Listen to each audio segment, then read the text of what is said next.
Hello and welcome to Sustainability in Bacterial Endotoxin Testing, a Holistic Approach, Part 2, presented by American Pharmaceutical Review and sponsored by Associates of Cape Cod. My name is Mike Auerbach. I'm the Editor-in-Chief of American Pharmaceutical Review, and I'll be the moderator during today's event. This webinar will present an update on the developing situation around the use of recombinant reagents for the bacterial endotoxin test and help you navigate local validation requirements, additional comparability data demonstrating the performance of recombinant technologies versus the gold standard test LAL-based reagents, more detail on horseshoe crab stock status, horseshoe crab conservation efforts, including ACC's aquaculture system and the 2021 milestone, and insight and facts regarding the impact of COVID-19 vaccine production on LAL supply and horseshoe crab populations. In addition, this event will hold a live question and answer session at the end of the presentation. To ask a question, click on the Ask a Question tab on the right side of your screen. Please take note, the right side of your screen also features an overview of this webinar and more information regarding our speakers. If you have a technical question during the event, click the Test Your Connection button at the bottom of your screen. From there, you can access additional webinar support. Finally, we encourage you to use the social media widgets beneath the webinar to share with your friends and colleagues. And now, allow me to introduce today's speakers.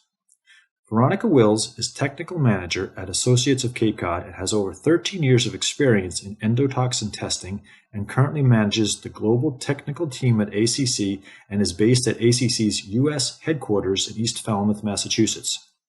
Veronica is a subject matter expert when it comes to endotoxin testing and often provides expert sessions at global events focused on BET products and processes. Most recently, Veronica has been speaking on the topic of recombinant technology as it relates to BET in the industry and abroad. Veronica is a key contributor to ACC's sustainability initiatives and spokesperson on ACC's related projects, products, and services. Brett Hoffmeister is the LAL production manager at Associates of Cape Cod and has over 17 years experience in LAL manufacturing. Brett is also ACC's subject matter expert on horseshoe crab conservation and sustainability. Brett has worked to develop a number of critical sustainability initiatives at ACC, including ACC's Horseshoe Crab Sustainability Project. This exciting new program was launched in 2018 and has led to over 850,000 juvenile horseshoe crabs being released into coastal waters in Massachusetts. Brett works closely with fishermen, dealers, and regulators in his role at ACC. In addition, he manages internships with several colleges and universities, is a member of the Biotech Advisory Committee at Bristol Community College, and serves as Vice Chair to the Horseshoe Crab Advisory Panel of the Atlantic State Marine Fisheries Commission. Veronica and Brett, welcome to the webinar. Thanks, Mike, for the introduction. Good evening, Asia, good afternoon, Europe, and good morning, US. I am very pleased to be part of this webinar today as I get to share with you the latest developments in the bacterial endotoxins world. Before we get into the weeds of it, I would just like to disclaim that all the information provided here today is for informational purposes only, and that you should always use the relevant regulations and guidance when making decisions, not this webinar. We have a jam-packed agenda in this webinar. I will start off with our talking about holistic approach to sustainability. Then we will try to identify any opportunities for improvement in the BET lab. Brett will then update us on the horseshoe crab sustainability, current changes to coastwide fisheries, and also a short update by him will be provided to see where we are with our unique horseshoe crab sustainability program before we go over to the Q&A. So let's get started. Here at ACC, we have a holistic approach to sustainability. Sustainability is a big word. It's a big task. And here at ACC, it's virtually impossible not to engage in sustainability when you have the main beneficiary, the ecosystem, the ocean, right in your backyard. Ocean is life. And so sustainability became the core of our business model. We practice it on several levels, on operations, products, and directly on the ecosystem as well. And we hope that the overall impact, the whole, will be greater than the combination of the individual practices, because the whole is greater than the sum of the parts. So when looking at how we do sustainability within our operations, we have a long-running project on this where we use actually water, and the water waste is reduced and it's reused. Over 1 million gallons of water a year, actually. We provide that wastewater to for multi-purposing to a local company, which then uses it as for cooling of gases for recycling processes. So by utilizing this wastewater, they actually lessen the water that they would need to take out of the natural environment. We also use recyclable packaging on all of our products. We use glues that are water-based and inks that are vegetable-based, so that avoids additional adding of toxic elements into the environment. So that's one way how we approach sustainability. Another way towards sustainability is looking for any opportunities for improvements within our BAT labs, whether it's our QC lab or R&D or a contract testing lab. We always look for areas where we can make things better.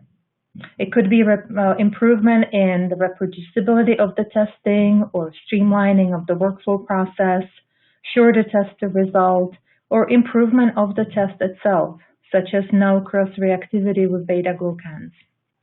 So one tool to consider for these purposes is the brand new innovative Pyrosmart Next-Gen reagent, which is the recombinant reagent commercially available on the global market now. ACC was the first to offer an FDA-cleared LAL reagent. It is also the first to offer for global commercial use the first recombinant cascade reagent. Though new, Pyrosmart Next-Gen already has a long history behind it. It is based on 10 years worth of research and at least 5 years worth of data, which was collected on its predecessor, Pyrosmart.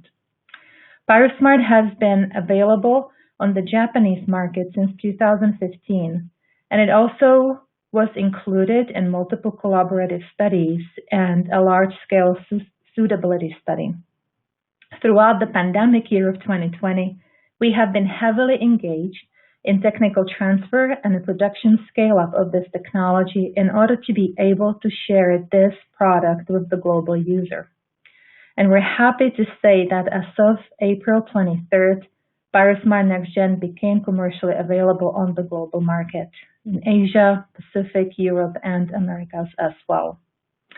So if I was quickly to characterize Pyrosmart Next-Gen, I would say that it's a recombinant cascade reagent, which is somewhat a newish terminology with the acronym of RCR. It is based on the genetic sequence of Limulus polyphemus, and it is a chromogenic reagent for chromogenic assays. Here, if we dig deeper into it, we can see a side-by-side comparison of 3 different mechanisms of action. We have the LAL, the traditional LAL cascade. We have the recombinant cascade reagent, and on the very right, the recombinant factor C reagent. So within the Pyrosmart Next-Gen, as with any naturally sourced LAL reagents, in the presence of endotoxin, recombinant factor C becomes an activated moiety, which in turn activates the recombinant factor B, and that in turn activates recombinant proclotting enzyme. And this ultimately results in a cleavage of a colorless chromogenic substrate, which is formulated with Pyrosmart Next-Gen. So this is the same cascade mechanism as in the traditional LAL reagent. But perhaps more importantly, All three enzymes of Pyrosmart NextGen are recombinant proteins, and they are expressed from the genetic sequence of Limulus polyphemus. So the response of Limulus recombinant factor C is amplified in the same way as it is in the LAL reagent. And because the substrate to the cascade is the same substrate that is used in a chromogenic reagent, the same sensitivity is achieved using this kinetic chromogenic test. And due to the absence of factor G, as you can see here, Pyrosmart NextGen will not react with any 1,3-beta glucans and therefore will prevent glucan-derived enhancement and false positive results. So compared to the recombinant factor C, which was missing the cascade mechanism and thus has to rely on a different detection system, and which is also non-linear based, the Pyrosmart NextGen reagent is really like to the traditional methods. And we can see that perhaps even better on this slide, and where we have a side-by-side comparison of the different setups and the elements that go with an LAL method versus the recombinant method. So if there is interest in the recombinant technology, Pyrosmart NextGen offers us the option where you keep the method, you really only swap out the reagent. And that means you keep the current instrumentation, which is a huge importance, huge convenience as well. You keep the same software, you keep the same setup, and even the data analysis and data interpretation remains the same. So there's no new tricks to learn along with the use of the Pyrosmart NextGen reagent. But what does it really offer in terms of the improvements? Well, we believe that possibly most importantly is the reproducibility. As you can see in this slide, which shows 6 overlapping standard curves, each standard curve represents one lot of Pyrosmart NextGen. So these are results of 6 different lots. Each standard curve was actually prepared with many vials of Pyrosmart NextGen. So there's multiple runs, up to 36 individual runs. So these are composite standard curves. And on each run, the standards were prepared in quadruplicates. So there is a lot of data behind every line on this plot, and yet the lines are beautifully overlapping each other. So that means that when switching from lot to lot, we're going to get exactly the same results. And that's important. Now, one way to appreciate reproducibility when switching lot to lot is the interference pattern. We all know that every product, when tested, has to be diluted to a certain way, not exceeding the maximum valid dilution. Typically, we speak about the non-interfering dilution, which is a dilution of the product where we get a valid spike recovery. There was a large study that looked at the lot-to-lot variability of LAL reagents as well as recombinant reagents for a plethora of different injectable products. I believe there were 28 of them. And this is a small example from that study. So what this shows for 3 different LAL reagents, they're all chromogenic reagents, and they're all tested with 3 different lots. And so we're testing here 3 different products: heparin, doxorubicin, and upper studial injection. The green represents a situation where when switching from one lot to another, we did not run into any issues. So we're seeing that the non-interfering dilution remains the same, and that is expected. That's what we would like to see, because we certainly don't want to revalidate a product just because we switched to a different lot of the LAL reagent. But in red, we are seeing a situation where the interference profile actually changed significantly just because we switched over to a different lot. So for example, with heparin, with one of the chromogenic reagents, it was originally validated at 1:16 dilution with one lot, but when switching over to the second lot, Now the interference was considerably higher in thousands. So that is very annoying in the QC lab, because that means that now we actually have to stop and we have to revalidate that to validate the method now for the higher dilution. Now, if we look at the same for the recombinant reagents, we see green only. So that means that when switching from one lot to another, the obtained result was the same. The non-interfering dilution was the same. And that's the way that we like it. So that's just one way of thinking about the importance of reproducibility. Obviously, there are different factors and different important factors as well. Now, the second improvement that we could see with the use of recombinant cascade reagent is the lack of cross-reactivity of 1,3-beta glucans. So as I mentioned earlier, this is due to the fact that the recombinant reagent does not contain the factor G, which was consistently shown in literature as the reason for the cross-reactivity with beta glucans. In this plot, you can see two different standard curves. These are actually linear regressions of onset times in seconds for two different RSE series. One is without glucan, and on the X series, we actually have the RSE which had a glucan spike added to it at the concentration of 200 picograms per milliliter, added to every concentration. The resulting linear regression is a perfect line. So that means that there was no change by adding the glucan to it. So there was no cross-reactivity. And that was replicated for the second lot, the lot B as well. And these are results from our method validation studies, which have not been published yet, but they're actually shown in the technical brochure for Pyrosmart NextGen, which is public. So the third factor here, the third improvement, has to do with a shortened turnaround time. And I think that for any QC lab analyst, this is a nice feature of Pyrosmart NextGen. You can see here that the onset times, because we have the same data interpretation here, so we're always going to be looking at onset times by Pyrosmart NextGen as well.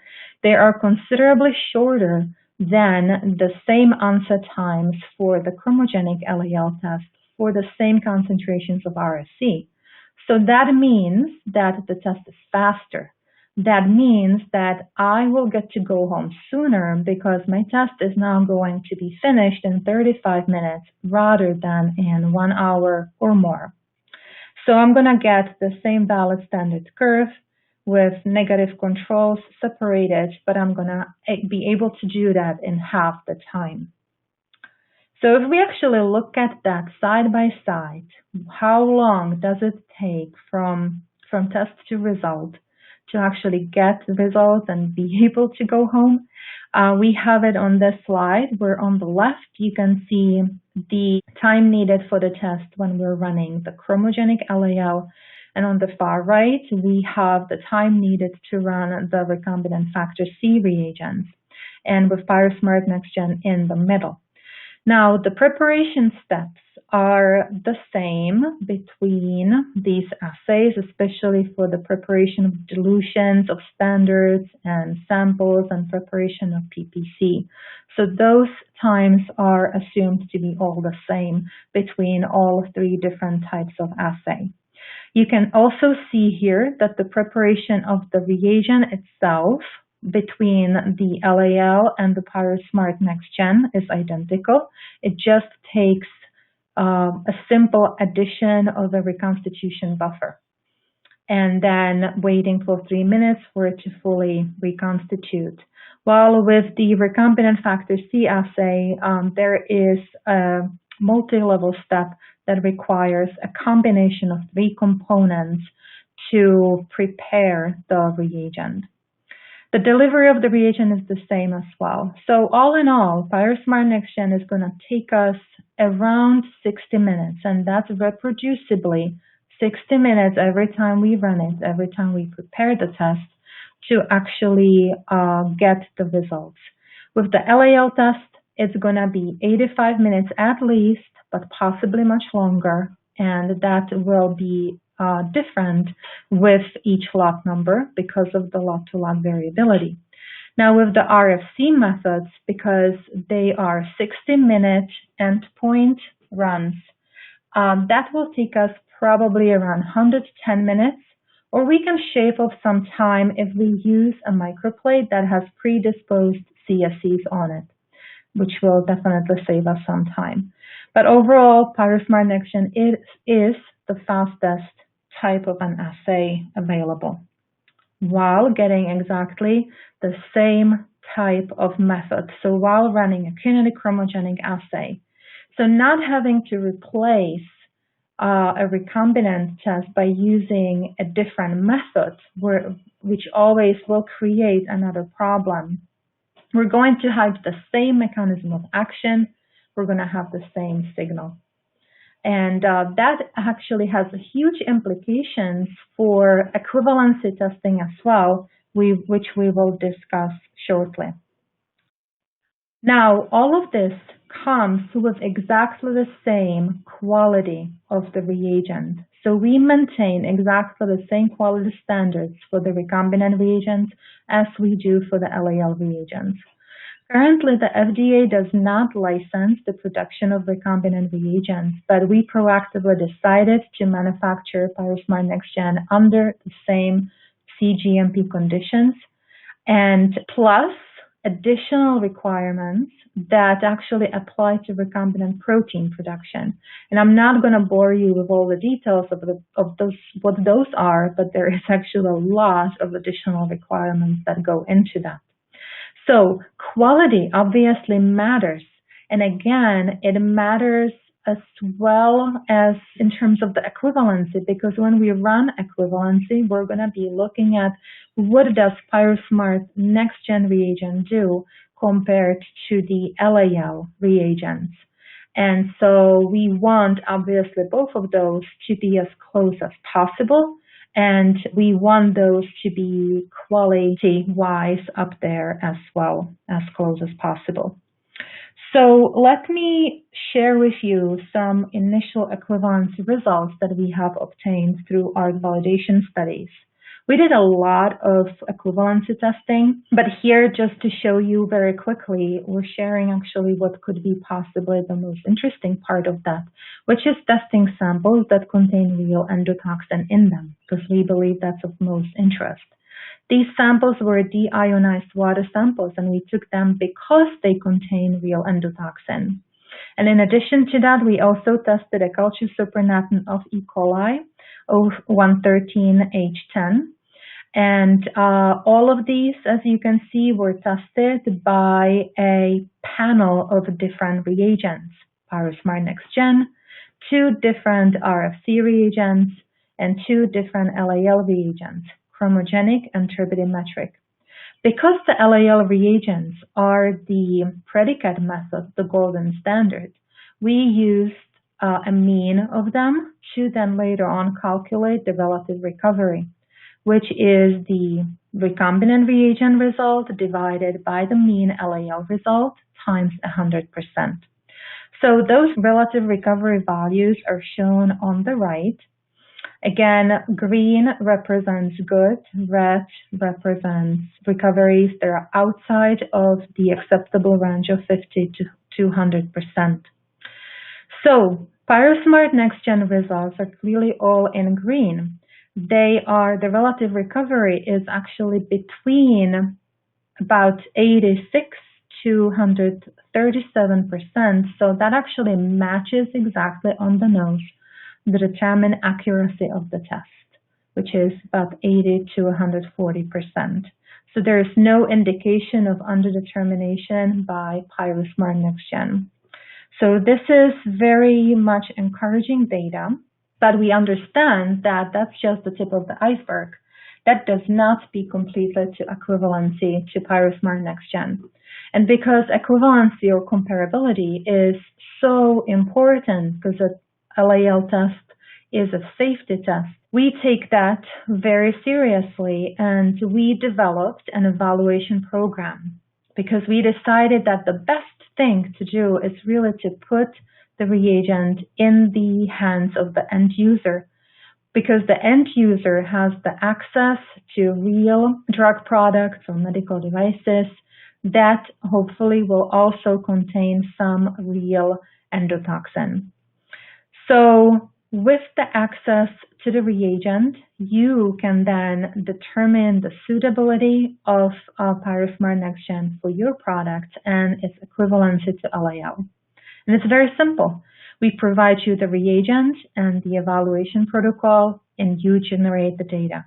And together, we build confidence in recombinant reagents through building a robust comparability study.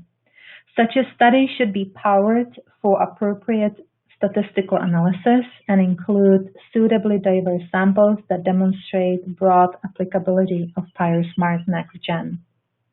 So we look at the equivalency from the standpoint of the relative recoveries, so basically how the recombinant reagent compares to the LAL reagent, but we also look at it from the standpoint of the overall purpose of the BET test.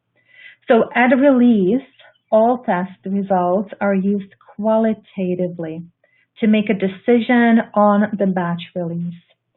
So we basically want to make sure that the finished product does not contain endotoxin in excess of the endotoxin limit.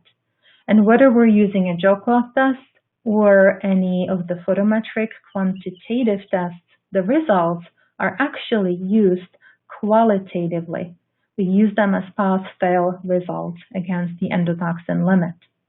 But on the quality control level, quantitative results are used quantitatively as well. They're used for trending, because it's important for us to actually establish our normal. What are the normal levels of endotoxin contamination within the product, within the manufacturing process, and at various critical control points.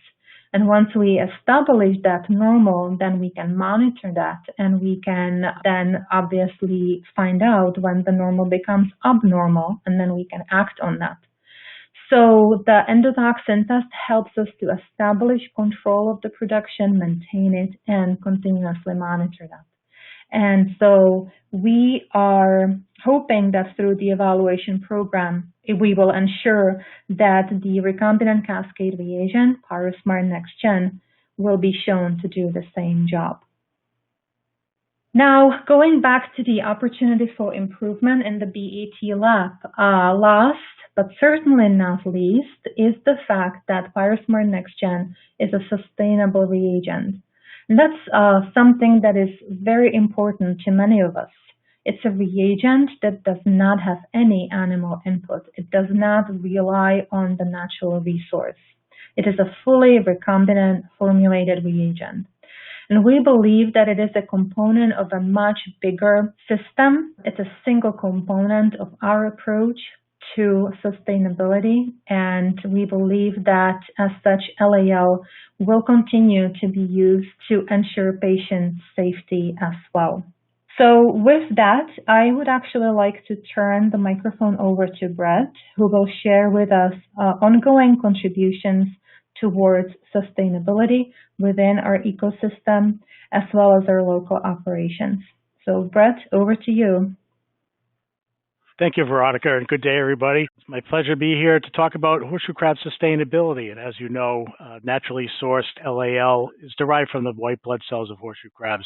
So there's a lot of questions that people may have, and we're going to talk about some of that today. Now, the information I'll be using is derived from both the Atlantic States Marine Fisheries Commission website and the Massachusetts Division of Marine Fisheries. We live by data integrity. It's very important that data is accurate and true, and you can find some of this stuff here. So back in November, we talked in great detail about the horseshoe crab fishery. I'm going to expand a little bit on that today with some additional news, but as a quick review, what we talked about last time and what we'll talk about today is, are crabs in the United States endangered? Does the biomedical use of horseshoe crab threaten the population? Will pandemics such as COVID-19 threaten the population because of increased need for LAL? And what do manufacturers do to support the conservation of horseshoe crabs? So first and foremost, are horseshoe crabs endangered? Well, the Fish and Wildlife Service in the United States has the duty to oversee the listing of animals that are endangered, and there's no such claims made by them. This can sometimes be confusing because the IUCN has listed them as vulnerable. Now, the IUCN is an international group of scientists. They looked at some trends, but they took into consideration the fact that horseshoe crabs are slow to mature, but they also made some projections of use, sea level rise, and what the ocean temperature is going to be over the next 30 years when they arrived at that vulnerable tag. The reality of it is that studies have shown there's tens of millions of adult horseshoe crabs in the United States in the Delaware Bay region alone. It's probably safe to say there's hundreds of millions of adults along the East Coast of the United States. Again, this is available on the ASMFC website and through multiple studies. Now, horseshoe crabs are managed by fisheries managers. Certainly, Associates of Cape Cod is not a fishery manager, but as an end user, we do have some responsibility. But the management of the fishery has some goals, one being sustainability of that fishery. And that's attained by protecting spawning stocks. They monitor the population. They monitor the fishery or the removals from that population. When they get that data, they review it and they adjust it. And in doing so, they can set policy up and down the East Coast. They can also make recommendations to states. This all boils down to what's called the FMP, or the Fisheries Management Plan. This is coast-wide, and it's the federal managers or the coast-wide managers work in conjunction with the states. The states can have an additional regulations on top of regulations made by the ASMFC. Each state is required to report data on horseshoe crabs to the ASMFC. Each fisherman is required to report data to the state. Each dealer reports to the state, and each biomedical company reports to the state. So there's a lot of data going into these databases with the fishery managers, and the management is science-based. These scientists and the management teams are staffed by representatives of industry, of government, and scientists from the East Coast states. What this boils down to is a fishery that's been managed really well for the past 20 years. This is a quick synopsis of that 20 years of the fishery. And we went into a lot of detail in this back in our November presentation, but I'll quickly go over this. And if you look at the past 20 years when fishing really began to get regulated for the horseshoe crabs, in yellow is the bait harvest. This is 100% mortality. This is the primary use of horseshoe crabs in the United States. Now, in red is quotas that have been set. Over time, those quotas have been reduced with the sole purpose of reducing the number of horseshoe crabs set. But the coastwide quota is in red.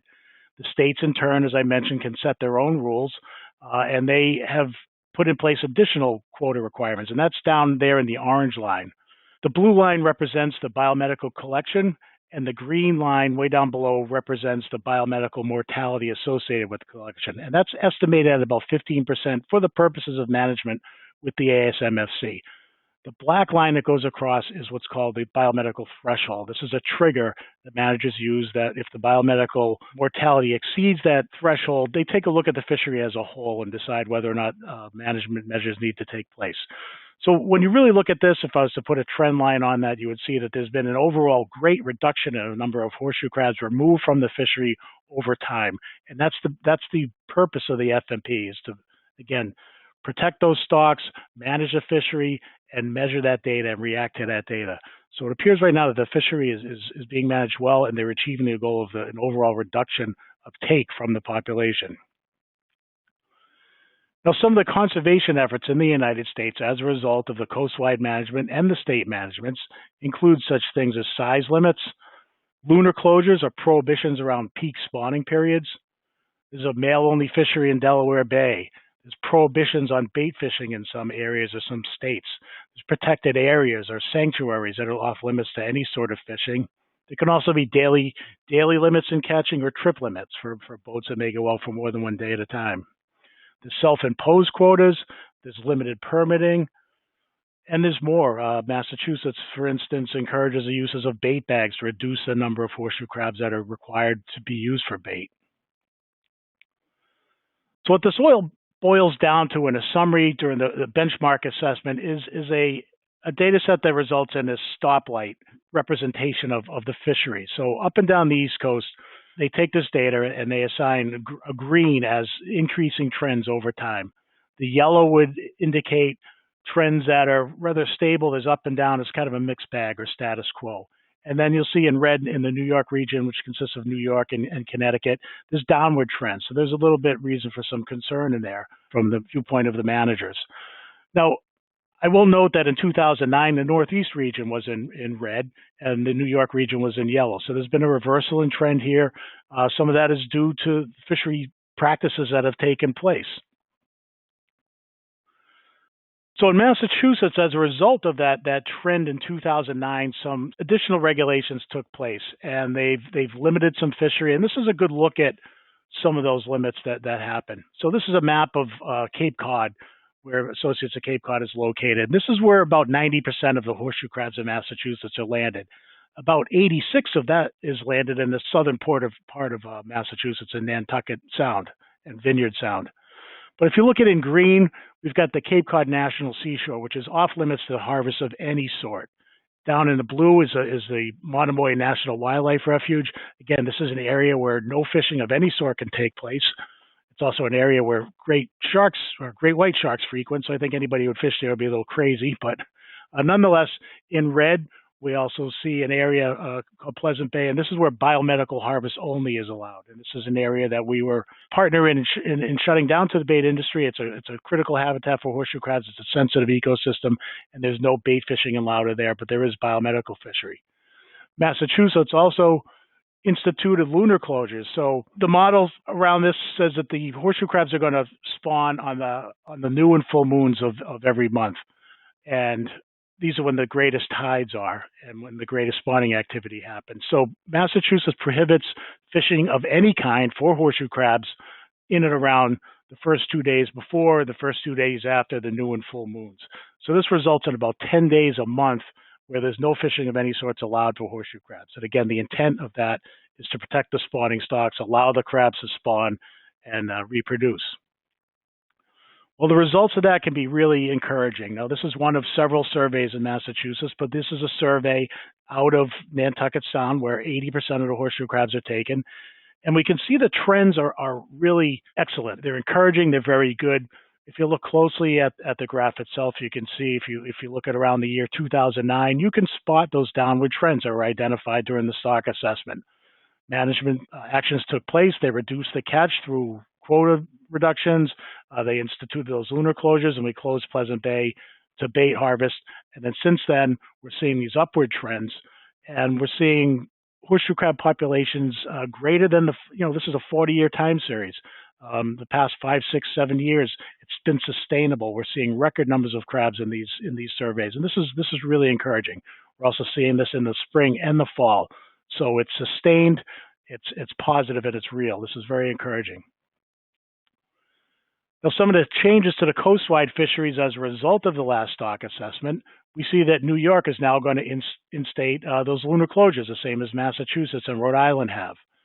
Connecticut, which is also in that downward trend area, is also considering lunar closures.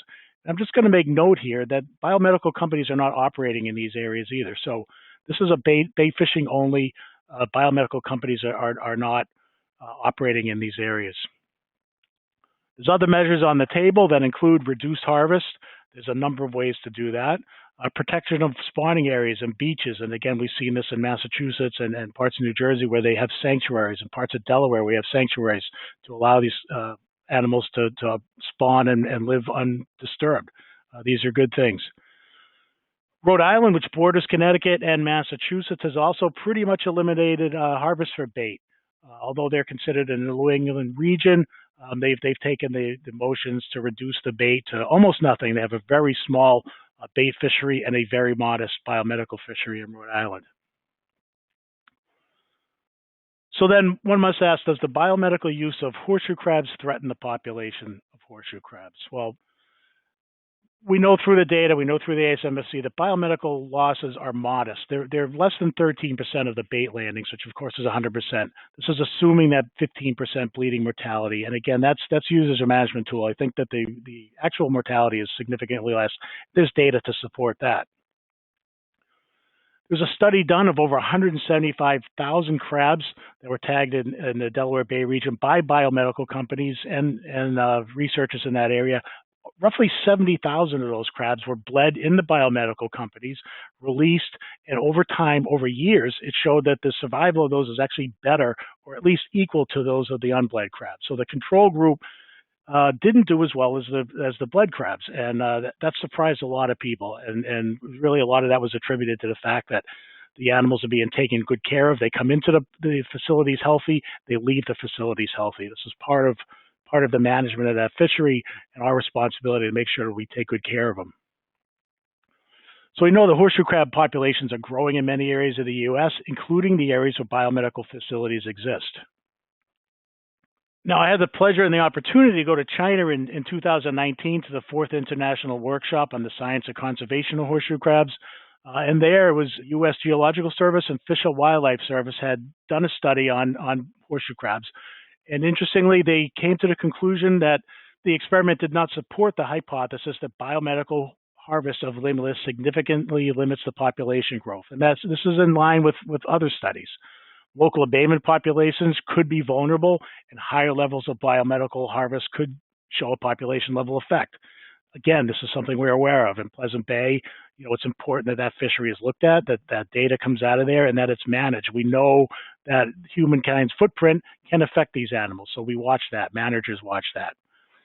And while replacing the amoebocyte lysate test with a synthetic test could be an important part of the conservation of the Asian species, it's unlikely to have a discernible overall effect in conserving limulus. So for those of you concerned about that, this is a very interesting and independent study. So, this is all good news. This is good news. The biomedical companies have a responsibility as end users of these horseshoe crabs. The horseshoe crab population is doing well, but what do the LAL manufacturers do to help support conservation? Well, there's a fairly large list of things. Number one, we've practiced conservation measures for nearly 50 years, long before regulation of the horseshoe crab fishery even began, which didn't happen until around 1998. We've had a catch and release fishery since the very beginning. Of course, we've refined processes to reduce the mortality of crabs, and we partner with regulator bodies, manufacturers, citizen groups, and fishermen and dealers to document the industry best practices. So the BMPs can be seen on the ASMSC website. This is a list of recommendations, again, not regulations, but recommendations based on the individual states and their harvest methods. We have members sitting on the advisory panel to the ASMSC, including yours truly. It's my pleasure to help serve and inform and help manage this fishery. We've refined the processes to reduce the amount of lysate needed. We've reduced the overall number of crabs needed by using bait crabs in the processing of LAL. So this is something that's endorsed by the ASMSC in several states, something that we actively participate in Massachusetts. And the end result really is that fewer horseshoe crabs are harvested. And there's some additional benefits to that, which I'll talk about in a few minutes. LAL manufacturers have tagged literally tens of thousands of horseshoe crabs, many of those used in the studies that we referenced earlier. We've refined processes to reduce waste. We participate in educational programs, beach and market surveys. It's a thing called the Just Flip 'em campaign that's very big in the Delaware Bay region, where basically people go up and down the beach and turn over the horseshoe crabs. So they put up flyers, they encourage people, they show proper handling practices. But this simple thing saves tens of thousands of horseshoe crabs a year. We financially support aquariums and organizations like ERDG, who are both dedicated to helping educate and support conservation of horseshoe crabs around the world. It's financial support of the Virginia Tech Trawl Survey, which is a very important survey in the stock assessments. And of course, the most recent contribution is the Pyrosmart Next Gen.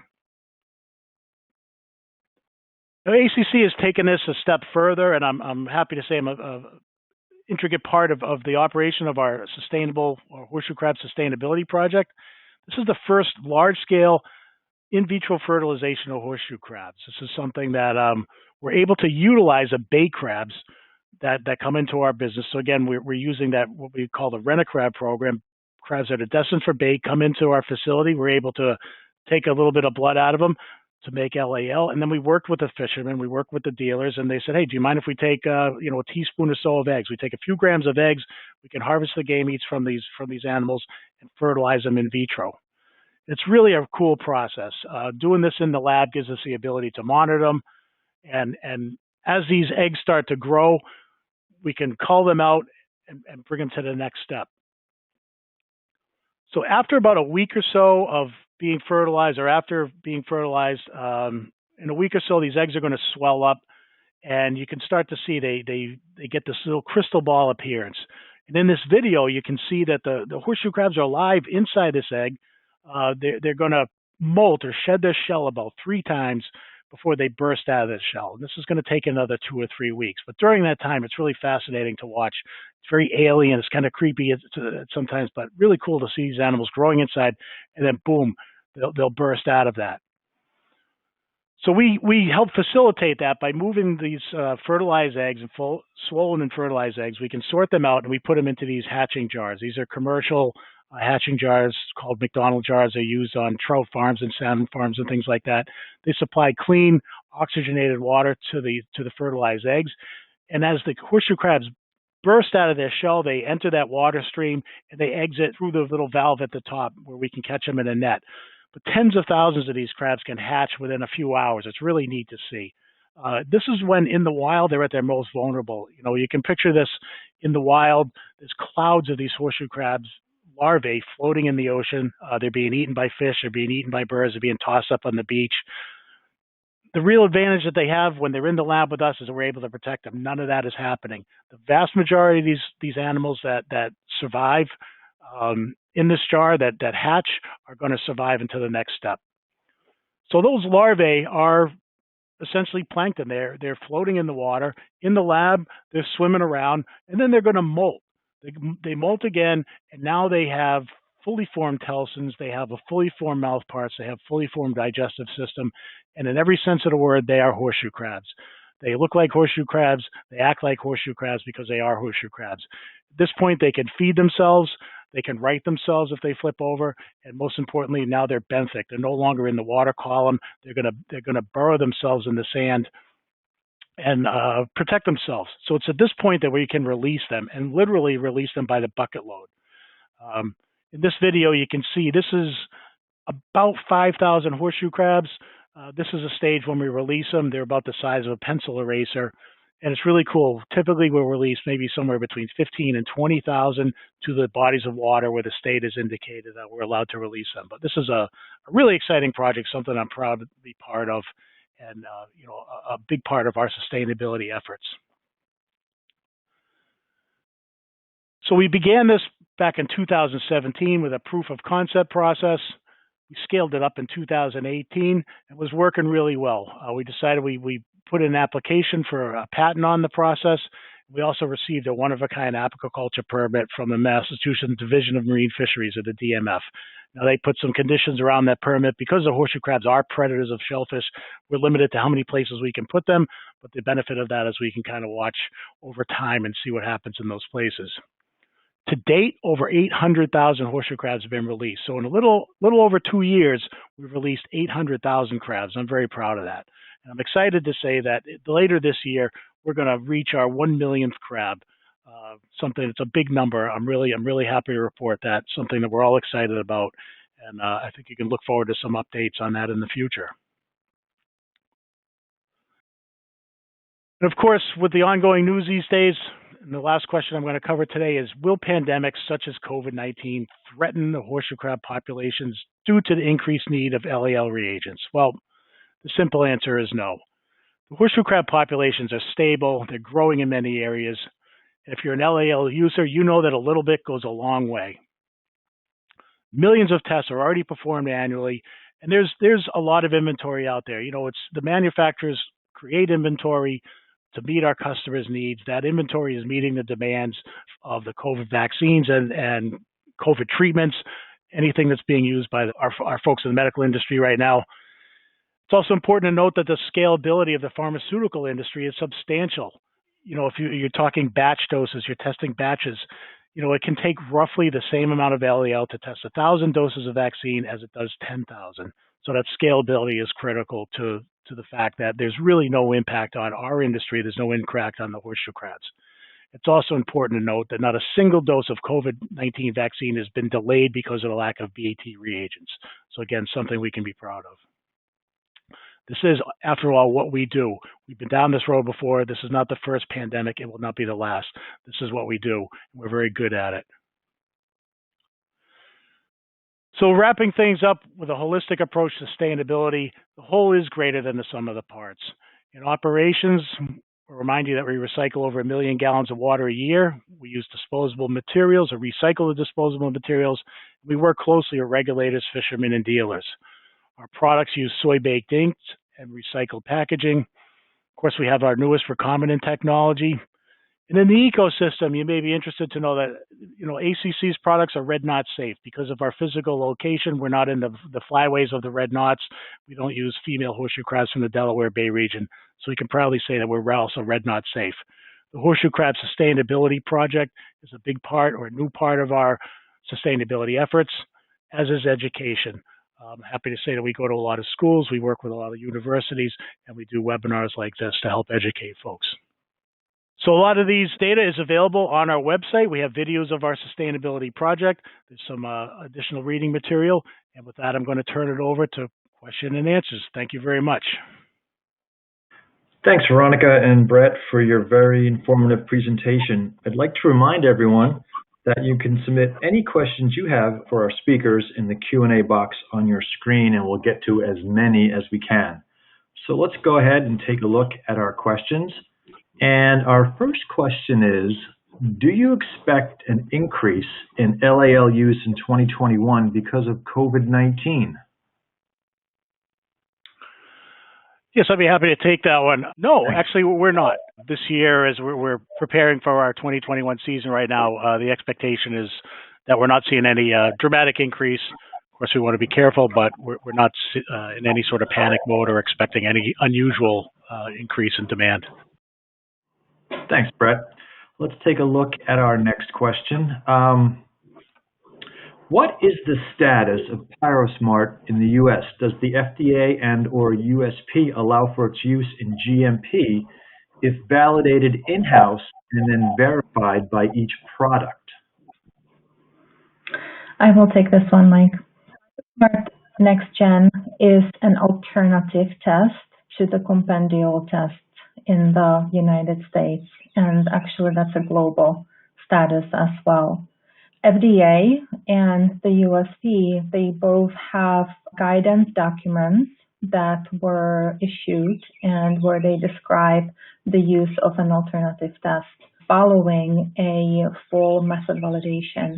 So we can say that as an alternative test, after fully validated, yes, it can be used for release testing as well. Excellent. Thanks, Veronica. Let's move on to our next question. How are horseshoe crabs harvested and captured? Well, that's a really good question. Up and down the east coast of the United States, there's different methods based on geography and the particular fisheries in that area. Some are taken from marshes and shallow bays, picked up by hand. Others are caught by trawlers. In Massachusetts, a large number of crabs are caught as a bycatch of other fisheries, for instance, flatfish that reside on the bottom of the ocean. When the fishing trawlers drag their nets, they catch flatfish and they catch horseshoe crabs. So a lot of those crabs enter the market. So there's a number of different ways to catch them. Excellent. Thanks, Brett. Our next question is biomedical mortality referring to animals that die in-house or mortality after release? That's another good question I'll be happy to take. So the 15% mortality that the Atlantic States Marine Fisheries Commission assigns for the purpose of management is estimated. That's based on a review of a number of studies.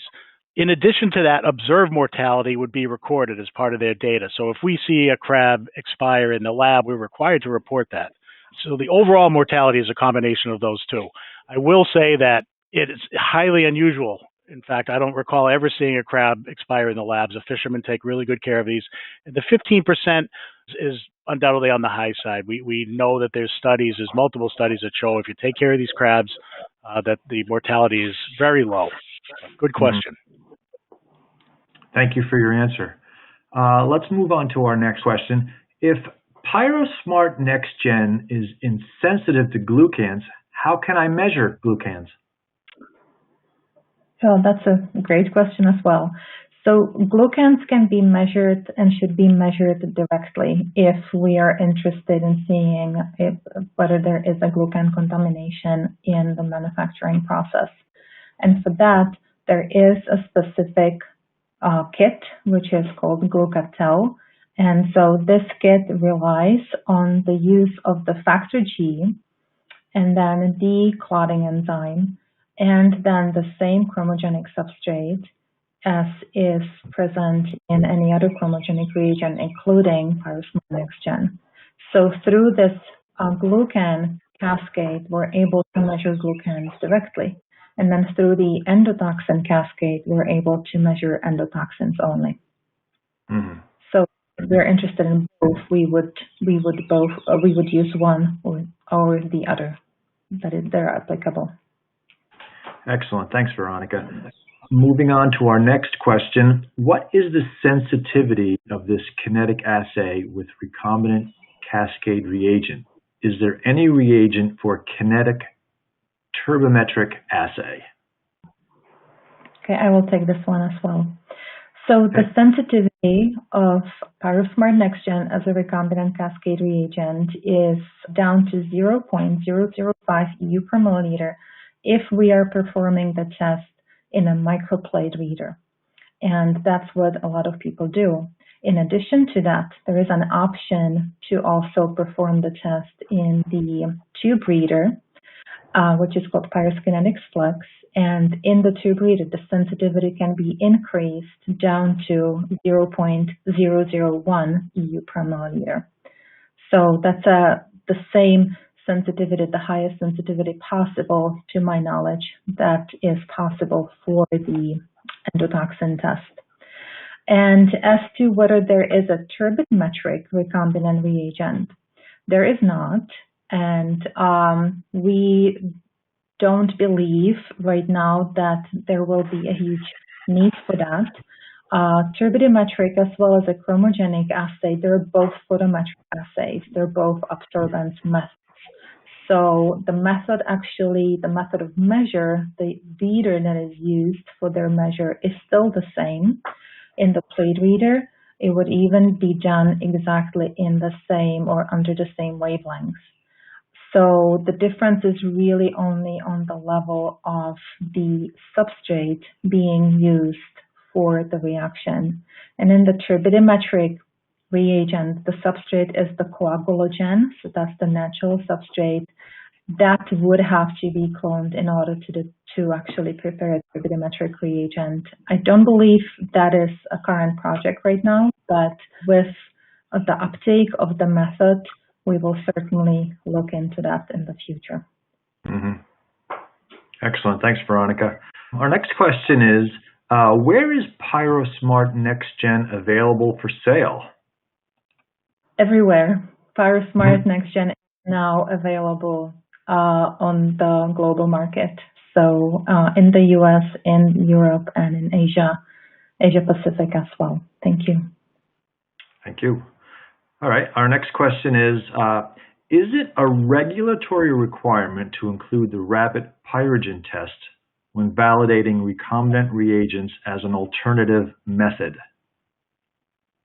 I'll take this one as well. Thanks, Mike. Sure. So I don't believe so. When validating a recombinant reagent as an alternative method, we would have to follow here in the US, the USB Chapter 1223 and USB Chapter 1225. And both of them speak about the validation of the alternative method against the compendial method. And the compendial method is the LAL test. So that would be the USB Chapter 85. So And that's important also, given especially that the LAL as well as the recombinant cascade reagent actually measures the same entity, and the specifications for the endotoxin is set based on the level or based on the measure with the LAL. So I don't see a reason to go back to the rabbit pyrogen test, in addition to the fact that the rabbit pyrogen test is a pyrogenic test. So it will actually capture, measure the endotoxin in addition to other pyrogens as well. And the bacterial endotoxin test measures endotoxins only. So we believe that validating the alternative method, in this case, the recombinant reagent, against the compendial method, which is the BET, is what is required. Thank you. Thank you, Veronica. All right, our next question is, the rabbit-based Pyrogen test covers both exotoxins and endotoxins, while the bacterial endotoxin test covers only endotoxins, as evident in the name of the test. The question is, when there is an issue of sustainability of horseshoe crabs in the future, what would be the right holistic approach for the bacterial exotoxin test in the future? Well, I can take a stab at that one. I mean, this is a complex question. Starting with when there is an issue with sustainability of horseshoe crabs, and that's a big assumption. Right now, there's not an issue with horseshoe crabs, and frankly, you know, the science and technology that goes into managing that fishery demonstrates that right now it is sustainable. That same science and technology does help mankind out with many of the problems we're faced with. Throughout our history, science and technology has helped us. So recombinant product being one example of that. So time will tell. I don't know if there's any one answer to a holistic approach, but certainly as we try to demonstrate today, a number of factors going into that really equates to a holistic approach, which I think is demonstrating a sustainable fishery right now. Excellent. Thanks, Brett. Our next question is your process audited and inspected? I can take that one as well. So absolutely, you know, not as manufacturers of LAL, we are required to be audited and inspected by both the FDA, ISO organization, as well as fisheries managers and customers and potential customers. So we have routine inspections by regulatory bodies, managers, and customers. So we are indeed audited. Thanks, Brett. Well, it appears that we've answered all of our questions right now. If any questions come in afterwards, we will have our panelists answer them via email. So I'd like to thank Veronica and Brett for sharing their knowledge with us, and also offer a special thank you to Associates of Cape Cod for sponsoring today's event. Please keep a lookout for an email containing a link to view this webinar on demand and to share with your colleagues. Thank you for attending the webinar, and please enjoy the rest of your day.